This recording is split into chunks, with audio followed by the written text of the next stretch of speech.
sing the hook on this one. Young Jay. Imagine me above the trees, a victim of pure imagination. It's so sweet how I rise above the sky before your eyes. Imagine me above the trees, a victim of pure imagination. It's so sweet how I rise above the sky before your eyes. I can't picture me telling my little bro that it's twisting time. Let's search your friend until I find my light just in time to pass it out so he can fire up and super sticky. So we can start the process of getting super lifted. I highly doubt that we can help me eye to eye. Right now I'm out of reach. Meet me in open skies. Higher than the pants on earth, but that's my favorite line. And OG Cushion, Hindu, all my favorite kind. I gotta smoke daily, that's my form of therapy. Stress to kill a motherfucker, I can't let it murder me. They say we'll make you laugh, the same thing will make you cry, which make it hard to see, and I can't see me saying bye. I love you, Mary Jane, cause you're super chillin', cause she the only piece that... What up, my guys? Welcome to another show, man. NBA Talk with Jay. Obviously, I hadn't seen y'all in a week. Damn near forgot about NBA basketball, man. Been knee deep in the WNBA, man. But obviously, it is NBA. It's the NBA Finals. Unfortunately, had to wait a whole week without basketball. The weakest NBA playoffs I've ever seen, man. But it is almost over, man. I'm hoping it's over in 5 games. You know what I'm saying? Go ahead and get into some WNBA. But I have a lot of like props. Don't really have. I have some plays for game 1, but a lot of what I did was just like some series props, some things at some real good prices. Trying to make some money. You see what I'm saying? Trying to get some cash. But today is game 1. Obviously, let's go ahead and go over here to the streets of Boston in this one, man. Celtics laying 6.5 points at the house versus the Mavs in this one. I don't even see who the refs was in this, but really doesn't matter, man. We know that the Celtics have been teetering on a championship. They've been to this is their second finals in the last 3 years. They're kind of just keep getting closer and closer. Losing the conference finals, losing the finals. Then they lost to the Heat last year as well, I believe, maybe even first round. But this team, in my opinion, has been teetering on a finals win to get their ring. Their Tatum Brown. We all know once they got Drew Holiday and Porzingis, in my opinion, that's what I thought was going to really set them over the hump. We do know that the Celtics come out in bullshit sometimes, though. You see what I'm saying? That does happen. They will come out and really play with their food.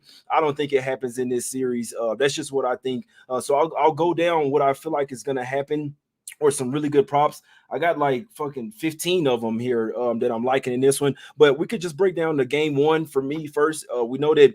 So in the game 1 versus the Timberwolves, I'll tell you this right now: the Mavs have not been really great in game 1s of their conferences. They lost game 1, got smacked by the Clippers in game 1. Then they lost versus the Thunder in game 1 of that series as well. Then they said, you know what, we've been doing that too much. They came out and smacked they didn't smack the Timberwolves, but they did take a 1-0 lead versus the Timberwolves. They knew that they were getting down consistently for the first game. But I do think there's something about Jason Kidd. It's just a pattern where he needs to figure out a team. He needs to see how they're playing, make some adjustments, then come back strong in game 2, man. So for this game 1, I do lean towards Boston. I do lean towards Boston team total over as well. I do think this is going to be an over series.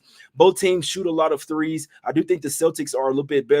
This is not even what I think. These are just facts. The Celtics have been one of the best net rating team as far as offense and defense over the past 30 years. You see what I'm saying? So this team matches up with any team that's won the finals over the last 30 years. The Celtics and how they're balanced offensively and defensively has matched up with those teams. We've seen it all year long. This has been the best team in basketball. Now, could David beat Goliath? Is definitely possible here, but for this game 1, I do lean towards the Celtics in this one. And then, like I said, I will go down a list of props that I've bet in this one, man. Just I love every single one of these motherfuckers as well, man. Did the research, and I think that there's going to be some really great matchup advantages for both teams in this one. It's like Derek Lively. He's had the second best net rating of any player in the NBA playoffs. So I do think that Lively will continue to be important for the Dallas Mavs. And if you notice as well, he's been playing more minutes than Gafford. Gafford's starting, but you got Lively coming off the bench. He's been snagging the boards. He's making their offense a lot better as well. I do. I'll tell you one prop right now. I did take Lively to get over 5.5 rebounds in each game plus 450. That's something I definitely bet there. I will go through the list of all of the props that you can take before game one, but I do like Lively's rebounds today. I do like his rebounds over 5.5. For each, he has to get that. He has to get at least 6 rebounds in every single game for that plus 450 to cash. You dig what I'm saying? But I do think that it's a good matchup for him because, like I say, he's been playing more minutes than Gafford. And he's gotten this in each game as well. He's averaged 9.3 rebounds in the last series versus the Timberwolves, and they had Gobert, Cat, and Nasr. They had a lot more size. You see what I'm saying? On the Celtics side, we do know that Porzingis is coming back, could possibly be a little rusty. I'm not gonna lie to you. That's not the best situation to throw him in the starting lineup, and he's not played for 10 games, damn near a month of basketball. You dig what I'm saying? But these guys are professionals. They have their eye on the prize. They see the light at the end of the tunnel. They win 4 more games, and you won't be able to talk all that shit. You see what I'm saying? It's just funny with the Celtics because, like, and people in the chat, I know you can admit to this. Heat fans, Knicks fans, especially Lakers fans, like I'm talking all type of people, they just like, it doesn't matter who the Celtics are playing. They're like, I'm going for the other team. I absolutely hate the Celtics. I really like sometimes like hate can really drive a team. You see what I'm saying? Like everybody's hating on the Celtics. Me personally, I think it's their year. Nothing's guaranteed. Anything can happen. We know that Luka and Kyrie on this side of the ball, they're absolutely ballers. If they get to cooking, it could be this shit could go 6 or 7 games either way. You see what I'm saying? But I do know how the Celtics operate. I do know that they're about to come out here and be physical with both of these guys and try and make the rest of the team beat them. And honestly, even if Luka and Kyrie go for 30 points, who's gonna be that third guy that's really gonna do something for the Mavs? Personally, I think it has to be PJ Washington. PJ has to score at least 15 points every single game. They have his points prop at 10.5, 11.5, something like that. If you like the Mavs, you have to take PJ Washington to get like 3 or more threes, and over 11.5 points. That's just my opinion. I do know this Mavs team pretty well. Luka and Kyrie can get what they want. They need that third guy to be like where they can go for 20 points. That absolutely has to be PJ Washington. We know he's a 3-point shooter. This will be a 3-point shooting series as well. Whoever, I mean, you know how today's NBA is. It's a 3-point shooting contest every single game. If you win the 3-point line, then you have a really high chance to win the game. But I mean, we got to admit on the other side as well, guys like Derrick White. So you got Jaylen Brown and Jason Tatum that you have to worry about these guys getting to the bucket. But I mean, you still got to worry about Porzingis. He's out there on the perimeter trying to shoot threes as well. He does have a size advantage over Gafford as well. And not even it. You can't forget about Drew Holiday. You can't forget about Derrick White. What happens when Derrick White gets cooking from three in this one? So I do feel like the Celtics, and that's just my opinion, I do feel like they're a much more rounded team, a well-rounded team. And to be perfectly honest with you, it didn't matter who they were facing. They could be going up against the Nuggets in the finals, and it's Celtics or nobody for me. That's just the way that I feel. And I always tell people, you go with what you know, because you might feel something different. I don't hate on anybody. I don't, you know what I'm saying? I want you guys to make money. Take whatever you really feel is right within your soul. You dig what I'm saying? Like you can listen to YouTube videos, you can watch ESPN, Sports Center, whatever it shit. Follow people on Twitter, whatever you like to think. You got to go with what you feel is right in your gut, because you'll feel a lot better after this. You know, it's trusting your instincts. You know what I'm saying? Living with the results, my guys. So it's Celtics versus the world, in my opinion. I would take them versus any team in the NBA to win the NBA Finals. And the people that watch the show, you know, we went heavy on them to win the East. I wasn't necessarily going heavy on them to win the championship, but I've been saying all year, I do think it's their year, and they are not bullshitting around. Each game they've came out, other than the Pacers game, each game they've came out game one, hopping on their opponent, and like, look, we're not fucking around. Like, we're, you know what I'm saying? We've been teetering. We've been on that speed bump for a while, for about 3 or 4 years now. They're at the peak of that speed bump, and they see that like they can get on the other side, 4 more wins. Me personally, I think they get it done, my guys. So I'd lean towards Celtics here, game one, to jump all over these guys. But a list of props in this one, about to go down them. Celtics game one, series winner -130. Tatum MVP -115. Over 5.5 games -150. Under 2.5 road wins by either team. That means that it would have to be 3 teams that would have to win on the road for their one to lose. Under 2.5 road wins -165. Tatum to be the rebounds leader of the whole finals -110. Luka Doncic under 30.8 points per game. Derrick White versus Kyrie Irving head-to-head threes for the whole series. Derek White to win that battle. Jason Tatum versus Kyrie head-to-head threes. I like Kyrie Irving plus 105 to win that battle. Game one, Tatum plus 4.5 points versus Luka. That's like a head-to-head bet there. This is my favorite one right here of all of them. And I had to have my homeboy to bet this shit for me because they wouldn't even let me bet it. Jason Tatum, 7+ rebounds in each game, plus 200. It's down to plus 170. That's my favorite prop on this card that I'm going to say. Jason Tatum to get 7+ rebounds in each game of the NBA Finals. It's at plus 170 right now, guys. Derek White, Series 3's leader, which means he has to have the most three-pointer makes out of everybody in the series, plus 330. Jason Tatum, total rebounds, I already said that one. Derek Lively, over 5.5 rebounds each game, plus 450. Love that one. Jason Tatum records over 4.5 assists in each game, plus 625. I believe that one's down to plus 500 now. And also Jason Tatum over 5.5 assists in each game. That one was at plus 1,600. That one was crazy. I mean, these are like some long shot type of bets, but it's something that I've never really done before, but I did see value in some of these plays. And I'll explain why in a little while. And then there was one more, Jason Tatum to have a double-double in every game. That was plus 1,600. He basically has to get a double-double in every single game. So one game he doesn't get double-double, that one's out. Like I said, these are long shots. You can sprinkle on them if you want. I do think that this, like the whole playoffs, I've been telling people who I think is an absolute mismatch for the other team. And one guy for the Mavs, they don't really have anybody that can fuck with him, and that's Jason Tatum. The only person that's going to beat him in this series is Jason Tatum. You see what I'm saying? He's a 6'10" guy that has the ball in his hand a lot. I do think that he's going to be getting assists. I think he's going to be getting his rebounds.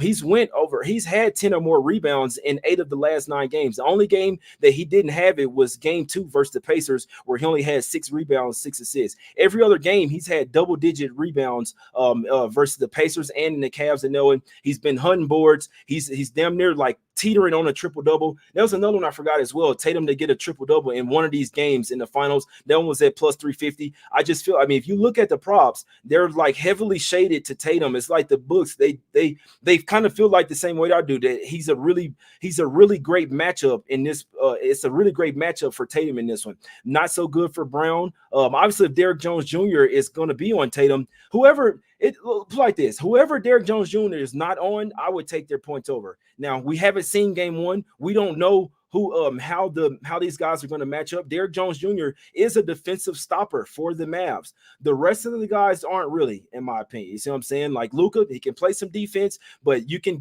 go at Luka and have some success. Same thing with Kyrie. Kyrie can play some defense, but these aren't absolute lockdown defenders. That's all I'm saying. You see what I'm saying? You definitely can't put PJ Washington on Jason Tatum. He will cook him to a pulp in that way, man. So it's all about matchups. You see what I'm saying? I know that there's a ton of people that out there that hate on the Celtics. They know that they say that they're not consistent, which they are right about that. I mean, they've been pretty consistent this year. You got to give them credit, but also they'll say, oh, they hadn't played anybody. They literally just played whoever was in front of them. You see what I'm saying? Smacked them up. So, and to be perfectly honest with you, this is just my opinion. If you feel like the Celtics hadn't played anybody and the Mavs have had a lot tougher road to get here, you shouldn't want the team that's had the tougher road. That means they're beat up and they've had, like, if you want to go with the team that's had the easier road, you see what I'm saying? Even though now they're in the finals, they hadn't had to play super hard or get beat up or go against super physical teams. Does that make sense? Like, oh, they had an easy road, but now they're more rested and ready and have a ton of more energy